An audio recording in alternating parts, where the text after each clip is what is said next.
வங்காள விரிகுடாவில் ஏற்பட்ட தாளமுக்கம் காரணமாக யாழ் மாவட்டத்தின் சீரற்ற காலநிலை தொடர்ச்சியாக காணப்படுவதுடன் யாழ் மாவட்ட மக்களுடைய இயல்பு வாழ்க்கை பெரிதும் பாதிக்கப்பட்டிருக்கின்றது. யாழ் மாவட்டத்தின் 15 பிரதேச செயலர் பிரிவுகளில், குறிப்பாக 12 பிரதேச செயலர் பிரிவுகளில் இதனுடைய தாக்கம் கூடுதலாக காணப்படுகின்றது.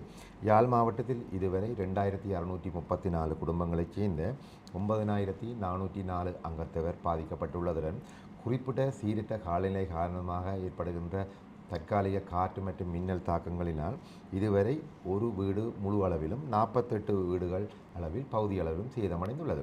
மேலும் இந்த சீரற்ற காலநிலை அடுத்து வரும் தினங்களுக்கும் தொடர்ச்சியாக வாய்ப்பு காணப்படுகின்றது. குறிப்பாக அடுத்து வரும் தினங்களுக்கு 100 மில்லிமீட்டருக்கும் அதிகமான மழை வீழ்ச்சி காணப்படுவதற்கு வாய்ப்பு காணப்படுவதுடன் இந்த சீரற்ற காலநிலைகளின் போது ஏற்படுகின்ற தற்காலிக காற்று மின்னல் தாக்கங்களிலிருந்து பொதுமக்கள் தங்களை பாதுகாப்பதற்கு தேவையான முன்னெச்சரிக்கை நடவடிக்கைகளை மேற்கொள்ளுமாறு கேட்டுக்கொள்ளப்படுகின்றன.